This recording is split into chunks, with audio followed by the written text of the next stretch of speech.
al torrente sanguíneo es la flora intestinal. La digoxina sufre metabolismo por la flora intestinal. ¿Qué pasa si ustedes inhiben a la flora intestinal? ¿Qué va a pasar con el metabolismo de digoxina? Disminuye. ¿Y qué va a pasar con la absorción de digoxina? Aumenta. Y al aumentar la concentración plasmática, aumenta entonces el riesgo de producir efectos adversos asociados a la digoxina. ¿De acuerdo? Siempre es muy importante y es prudente que ustedes registren la presión arterial, pero sobre todo la frecuencia cardíaca, antes de la consulta o el tratamiento dental en pacientes tratados con digoxina. Porque recuerden que la digoxina puede estar siendo empleada para la insuficiencia cardíaca, pero también ¿para quién? Para la fibrilación auricular. ¿Qué ocurre cuando el paciente va a odontología? Yo por lo menos me pone nerviosa, chicos, por eso que yo lo pongo nervioso en el examen, porque ustedes me ponen nervioso cuando yo voy al tratamiento con... ¿Sí o qué? ¿Quién va contento al odontólogo? Yo no conozco a nadie. ¿De acuerdo? Entonces, ¿qué va a pasar? Si yo tengo un tratamiento, si yo tengo una consulta, una cita odontológica, probablemente mi frecuencia cardíaca aumente, ¿de acuerdo? Eso es normal en un paciente. Pero en un paciente con digoxina, si él llega con una taquicardia, significa que está por debajo de la dosis requerida para el tratamiento odontológico. Ustedes no deberían atender a un paciente con digoxina con taquicardia. ¿Por qué? Porque no está protegido del infarto, no está protegido de la fibrilación auricular. ¿Estamos de acuerdo? Entonces, por eso es que es muy importante que en el contexto odontológico ustedes siempre tiendan a medir la frecuencia cardíaca en el paciente tratado con digoxina. La frecuencia cardíaca debe estar por debajo, ¿sí? En reposo debe estar en aproximadamente entre 50 y 70 latidos por minuto, ¿de acuerdo? Y lo más que puede llegar durante la actividad es a 110, 120 latidos por minuto, ¿de acuerdo? Bien, pregunta.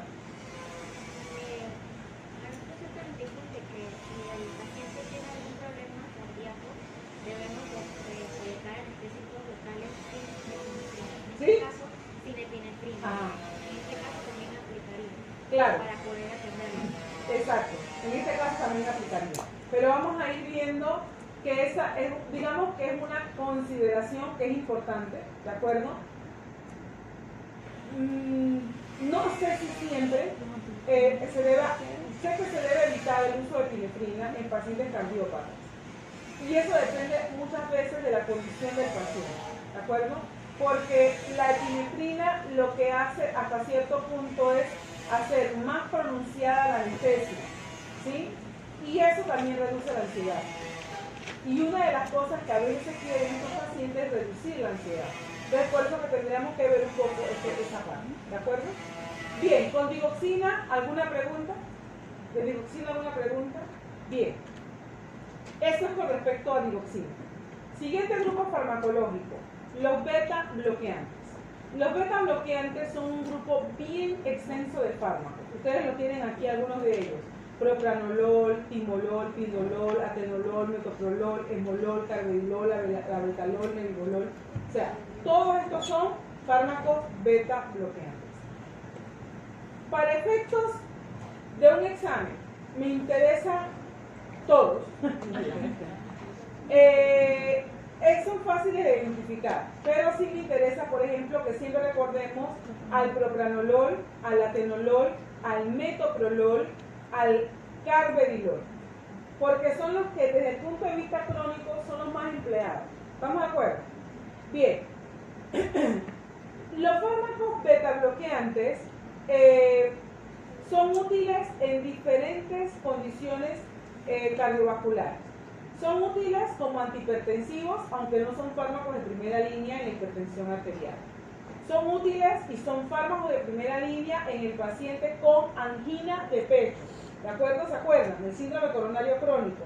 Y son útiles ¿por qué? Porque al reducir la demanda miocárdica de oxígeno, reducen el dolor de pecho. Son útiles en las arritmias, sobre todo en las arritmias supraventriculares, la fibrilación auricular, ¿de acuerdo? Son útiles en este tipo de arritmias. Y vamos a ver que y en la insuficiencia cardíaca, sobre todo en las primeras etapas de la insuficiencia cardíaca. Ya cuando el paciente llega a insuficiencia cardíaca grado 4, ya no se puede emplear un beta bloqueante porque empeora la insuficiencia cardíaca. Pero ese es digamos, el rango de utilidad terapéutica para estos fármacos es bastante impresionante. ¿Qué ocurre cuando el paciente llega con cualquiera de estos fármacos en glaucoma? También lo vamos a ver en el tratamiento del glaucoma. ¿Qué vamos a observar cuando el paciente llega con tratamiento beta bloqueante? ¿Cuál es el principal efecto de un beta bloqueante? Es reducir la frecuencia cardíaca, ¿de acuerdo? Y reducir la presión arterial. Entonces, si el paciente llega con un beta bloqueante, registre la presión arterial porque probablemente es un paciente cardiópata, sea hipertenso, sea que sufre insuficiencia cardíaca o angina de pecho, ¿de acuerdo? Hay que registrar la frecuencia cardíaca antes de administrar cualquier formulación de anestésico local, sea con vasoconstrictores o sin vasoconstrictores. Volver a evaluar los parámetros 3 a 5 minutos después de administrar cada cartucho, sobre todo cuando estos cartuchos contienen adrenalina, ¿de acuerdo? O vasopresor. Importante, ¿por qué? Porque si ustedes tienen que emplear varios cartuchos de adrenalina, de anestésicos locales con adrenalina, a medida que aumenten las concentraciones de adrenalina, pueden desplazar al beta bloqueante, ¿de acuerdo? Y si desplazamos al beta bloqueante, la condición para la que está siendo empleado puede aparecer. Digamos, si está siendo empleado para controlar una arritmia, entonces van a tener aumento de la frecuencia cardíaca en el paciente y pueden tener un paciente descompensado durante la intervención odontológica. El tercer elemento que hay que tener en cuenta con los beta bloqueantes es el uso prolongado de AINES. Los analgésicos antiinflamatorios no esteroideos, diclofenac, ibuprofeno, indometacina, cualquiera de estos fármacos va a reducir la producción de prostaglandinas. Las prostaglandinas, particularmente la prostaglandina I2, no se me cargó. No se cargó.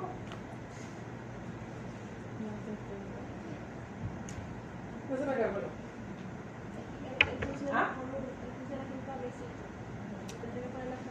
¿Cómo? Funciona como conectado, no se cae arriba del aire. Ah, vale. No, tengo el cablecito, pero...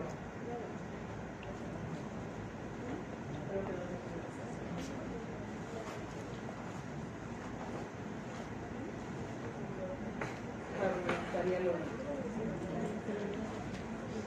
¿Tienes el cablecito? No. Yo creo que ¿Ah? es tipo C. Sí. Yo tengo el tipo C. Creo.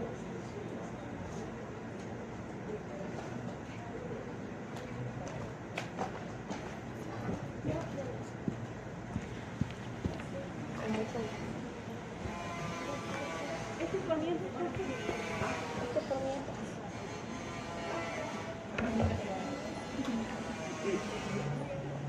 Se ve que sí funciona.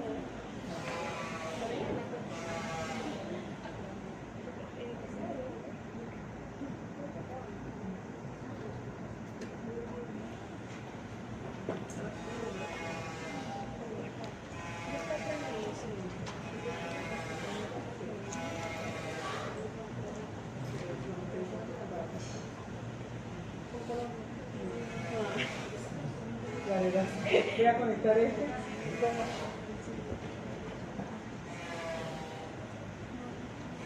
Ahí va. Bien. ¿Qué pasa con los betabloqueantes y los AINES? Les decía que los analgésicos estos fármacos actúan inhibiendo a la COX, ¿recuerdan? Y por lo tanto reducen la formación de prostaglandinas. La prostaciclina o prostaglandina I2 es determinante de ¿qué? De la regulación del flujo renal, ¿sí? Porque es una prostaglandina vasodilatadora. ¿Qué pasa si los AINES reducen a esas prostaglandinas? El flujo renal disminuye, por lo tanto el llenado ventricular aumenta ¿de acuerdo? Y la eficacia antihipertensiva y antiarrítmica o en el tratamiento de la insuficiencia cardíaca del beta bloqueante disminuye, ¿de acuerdo? Entonces, por esa razón, hay que evaluar el uso de los AINES cuando estos requieren más de 5 días de tratamiento, porque pueden afectar la eficacia de los beta bloqueantes, ¿de acuerdo? Entonces hay que advertirle al paciente de que evite utilizar el AINE más de 5 días, que se mida la presión arterial todos los días durante el tratamiento para ver si el tratamiento está afectando o no al registro de presión arterial y de frecuencia cardíaca del sujeto tratado. Los beta bloqueantes en el tratamiento crónico pueden provocar lesiones litinoides, ¿sí? Y esas lesiones, ¿quiénes las van a ver? Normalmente ustedes, ¿de acuerdo? Entonces ustedes tienen que estar alertas a esto. ¿Por qué? Porque el paciente puede aparecer con estas lesiones, ustedes empezar un tratamiento de estas lesiones, sin embargo el tratamiento a veces solamente tendría que ser ¿cuál? Corregir el tratamiento, o por lo menos hacer una interconsulta con el cardiólogo o con el médico tratante y decirle, este paciente está presentando este evento adverso, probablemente puede estar asociado al uso crónico del beta bloqueante, ¿qué alternativas me ofrece? ¿De acuerdo? ¿Qué alternativa puede ofrecerle a este paciente? ¿Qué otra consideración tendrían ustedes o qué otra medida tomarían ustedes con este paciente? ¿Qué le tendrían ustedes que recomendar cuando hay lesiones litinoides?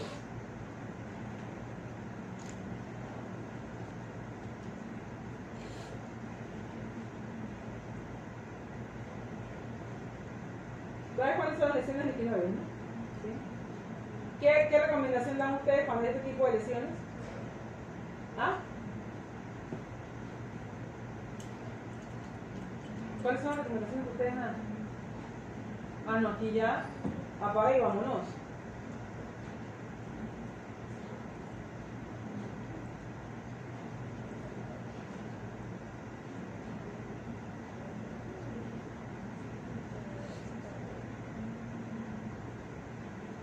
Recomendaciones odontológicas.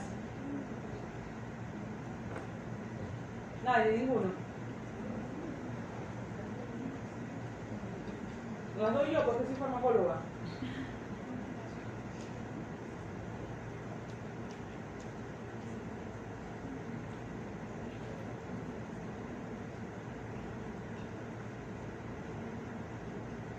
La primera, ¿cuál sería, chicos? Pero por lógica, solo por lógica. Mejorar la higiene dental.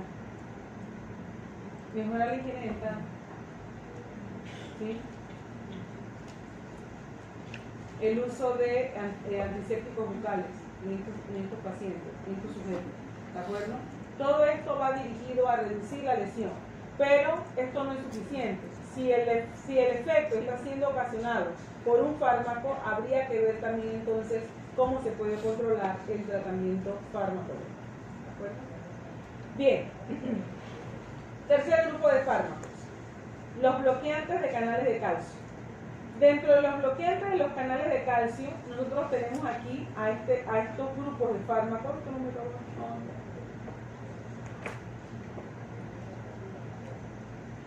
¿Ya lo tocaron a la vez? ¿Ah?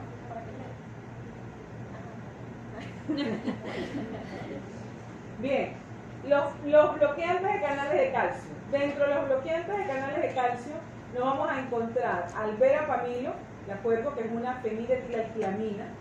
Nos vamos a encontrar al diltiazem, que es una benzotiazepina, y a las dihidropiridinas, donde están amlodipino, nicardipino, nifedipino, ¿de acuerdo? Todos estos fármacos que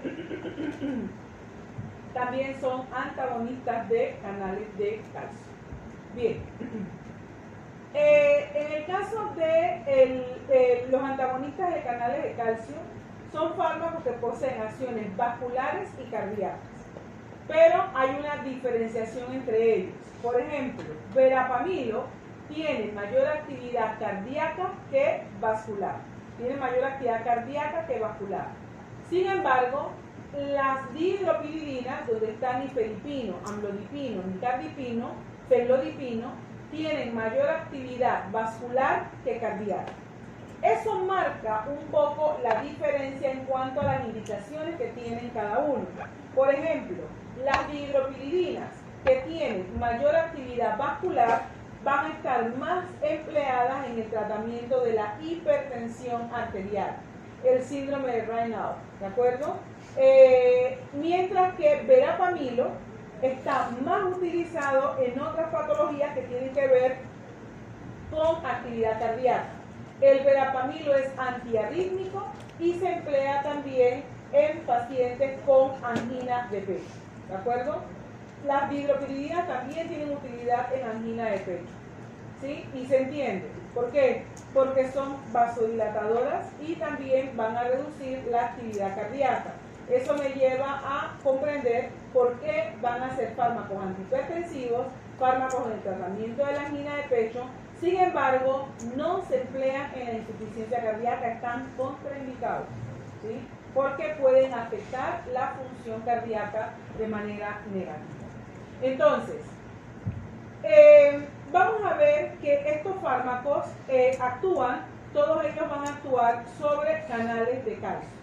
Esos canales de calcio se van a localizar tanto en el corazón como en los vasos. Cuando yo bloqueo estos canales de calcio en el corazón, voy a reducir la contracción cardíaca y voy a reducir la velocidad de conducción auriculoventricular. Por esa razón los vamos a ver como fármacos empleados en el tratamiento de la hipertensión, de la angina y de la arritmia cardíaca. A nivel vascular, si yo bloqueo a los canales de calcio, el calcio es el ion que media la contracción vascular. Si yo inhibo la entrada de calcio, va a haber una vasodilatación, una reducción de la resistencia vascular periférica y por lo tanto una reducción de la presión arterial diastólica y sistólica, porque voy a reducir la precarga y la postcarga, ¿de acuerdo? Entonces, digamos que estas son las características por las cuales estos fármacos tienen estas indicaciones. El verapamilo y el diltiazem, vamos a ver que tienen que emplearse con muchísima precaución, o los macrólidos, los antibióticos tipo macrólidos tienen que emplearse con mucha precaución en pacientes tratados con verapamilo o con diltiazem. La razón es porque todos estos fármacos se metabolizan mediante el mismo sistema microsomal hepático, ¿de acuerdo? Y puede ocurrir que el diltiazem y el verapamilo, como están siendo utilizados, inhiban el metabolismo del macrólido. Ustedes ya vieron antibióticos, ¿verdad? ¿Sí? ¿Qué efectos adversos tienen los macrólidos?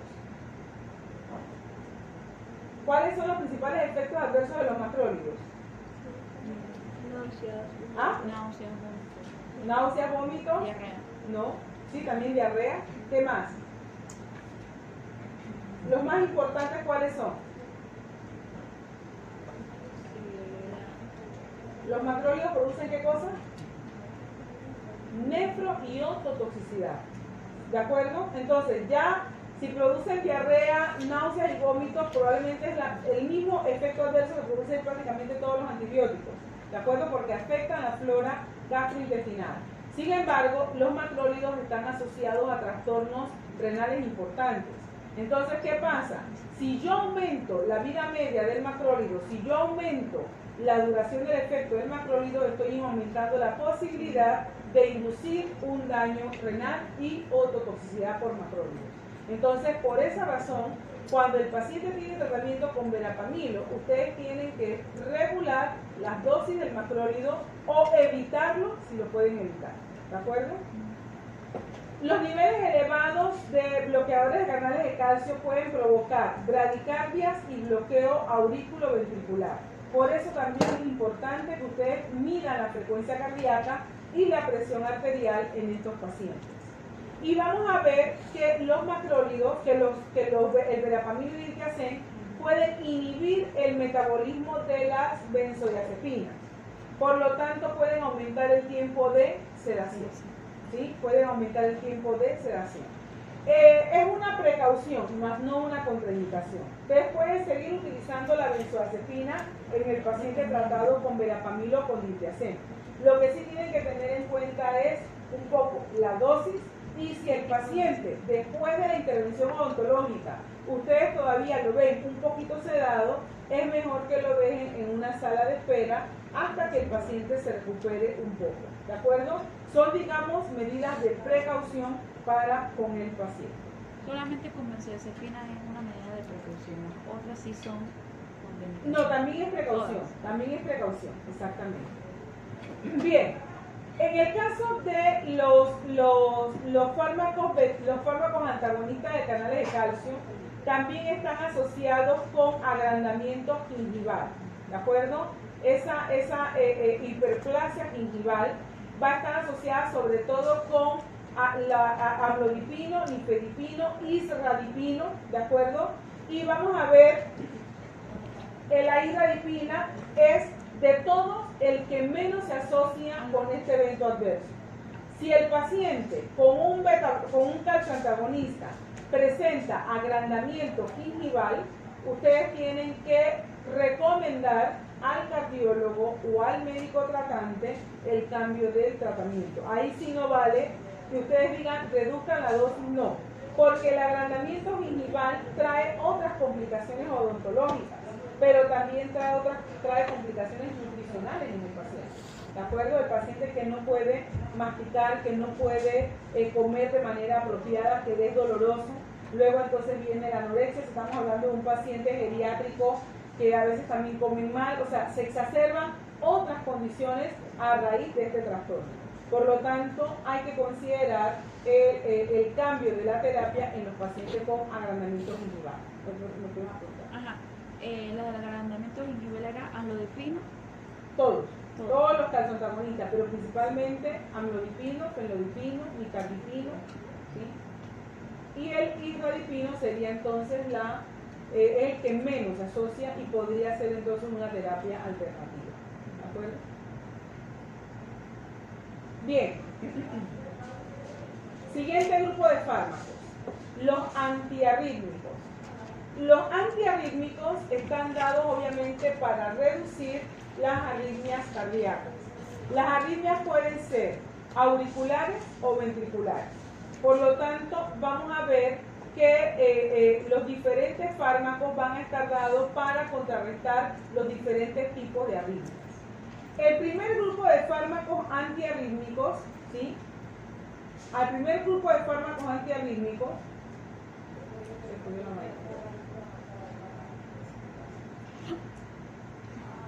ahí está, que como tengo que...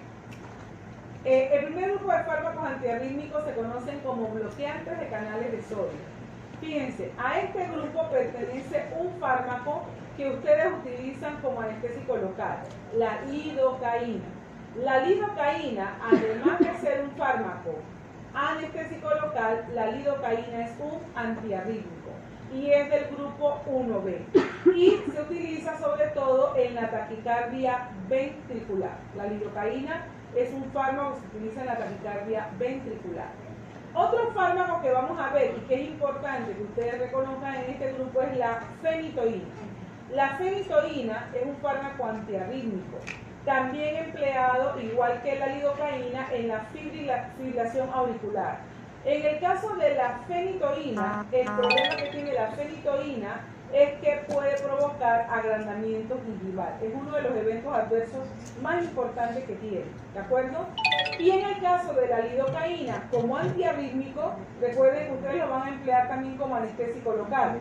La lidocaína, aunque es un antiarrítmico eficaz y un anestésico local eficaz, ¿cuál es el principal evento adverso de la lidocaína?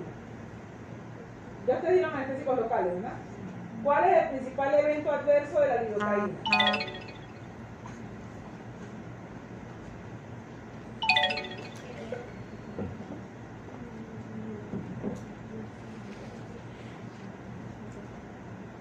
La lidocaína se transforma a un metabolito activo que se llama monoetilglicina silina, que produce sedación intensa, ¿de acuerdo?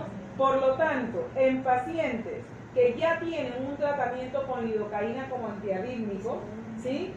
Hay que considerar si emplean o no un sedante.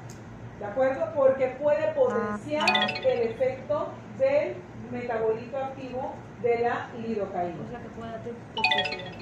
Exacto, puede Por eso- producir ese evento Por adverso. eso que dicen que si uno anestesia lidocaína y el paciente tiene sueño, es que ya se puede estar intoxicando. Exactamente. Fíjense que el principal cuadro de intoxicación por lidocaína es la aparición del sabor metálico en odontología. Cuando ya aparece ese signo, hay toxicidad, hay intoxicación por lidocaína. ¿De acuerdo? Ya si aparece la sedación, si el paciente se empieza a sedar, eso ya es otro evento adverso. Claro. Pero el primero es Ajá, normalmente sabor sí, es lo que se relata. Pero a veces el paciente no te lo dice, sino que simplemente tú empiezas a ver Ajá. que se seda. Y además cuando tú estás en una terapia odontológica, el paciente normalmente no habla. No te va a decir que, oh, tengo sabor metálico. No, ¿me explico? Pero sí es una referencia de la intoxicación por lidocaína. Entonces tienen que considerar a estos dos fármacos desde esas características que les acabo de mencionar. Como es un fármaco, lidocaína, fenitoína, se emplea en el tratamiento de las arritmias, también tienen que considerar el medir la frecuencia cardíaca cuando el paciente llega a la consulta. ¿De acuerdo? El segundo grupo farmacológico están los beta bloqueantes, que ya los hemos visto antes. Propranolol, nebivolol, metoprolol, ¿sí? Que lo que van a hacer es bloquear a los receptores beta 1 y beta 2 para reducir la frecuencia cardíaca, la automaticidad, ¿de acuerdo? Y ya ustedes vieron cuáles son las condiciones y las relaciones de uso en odontología. Amiodarona,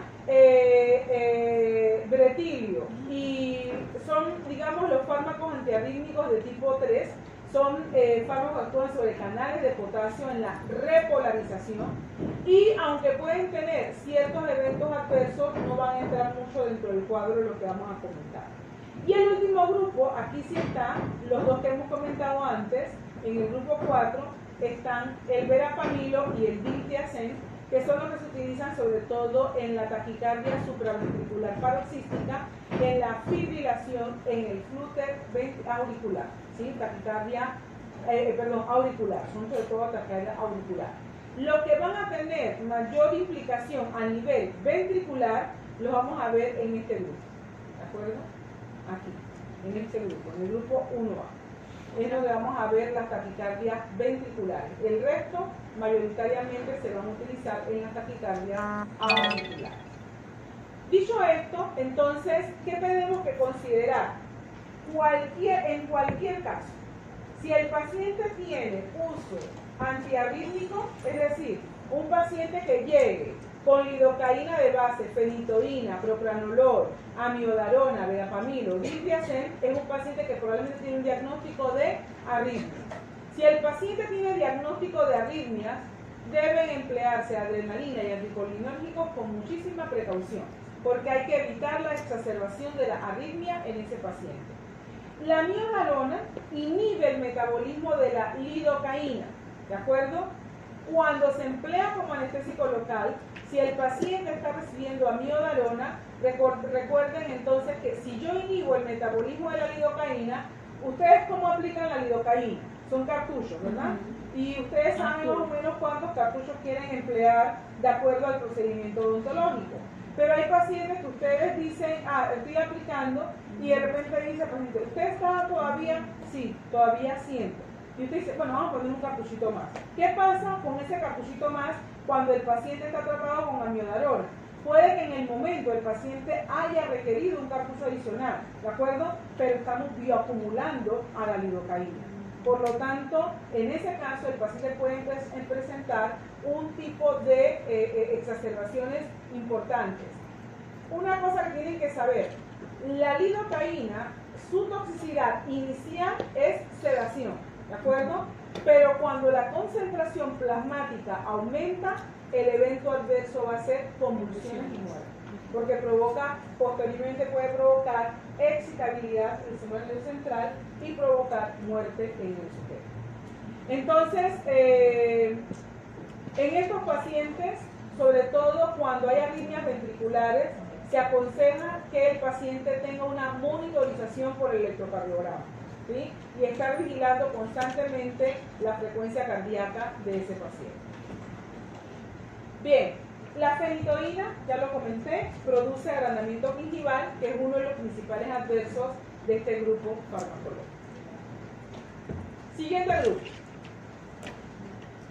¿Hasta qué hora es nuestra clase? ¿Hasta las 12? Vale. Si quieren hacer un receso, Sí, ahorita, sí, por ¿me favor. parece bien? Hacemos un receso. Voy a verificar nada más. Uy, las que me quedan. Ujú.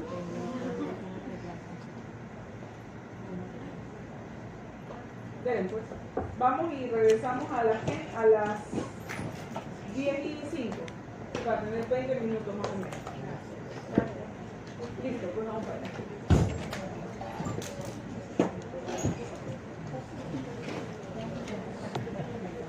¿Alguno se queda acá? Nadie. ¿Sí? Pues a mi tabla aquí.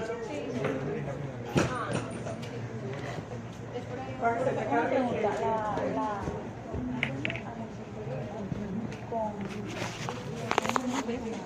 No.